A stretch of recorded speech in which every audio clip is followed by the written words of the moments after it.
Saudara, pemerintah Aceh akan menggelar pawai peringatan 1 Muharram 1441 Hijriah pada hari Minggu 1 September 2019. Karo Isra Setda Aceh diwakili Kabag Agama dan Peran Ulama Sulaiman Muhammad Hasan mengatakan pawai akan dimulai dari lapangan Belang Padang, Kota Banda Aceh. Berikut informasi untuk Anda. Rute pawai pejalan kaki tingkat PAUD dan TK dilepas Wali Kota Banda Aceh Amila Usman Minggu pagi, mulai dari lapangan Belang Padang menuju pendopo gubernur, kemudian finish di Rumoh Aceh.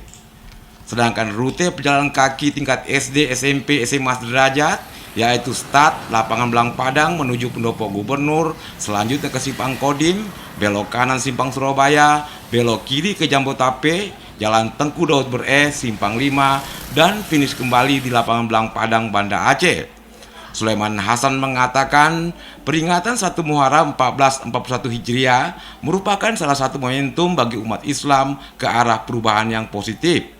Khusus untuk Aceh yang menerapkan pemberlakuan syariat Islam berhijrah dari keadaan sekarang kepada situasi baldatun, tayyibatun, warabun ghafur. Selain pawai, kegiatan lain dalam menyambut 1 September Tahun Baru Hijriah juga akan digelar zikir dan doa akhir tahun 1440 Hijriah. Zikir dan doa tersebut akan berlangsung di Masjid Raya Baitur Rahman 1 malam Ba'da Isya, sekaligus menghadirkan Ustadz Dr. Das'at Latif, dosen Unhas Makassar sebagai penceramah.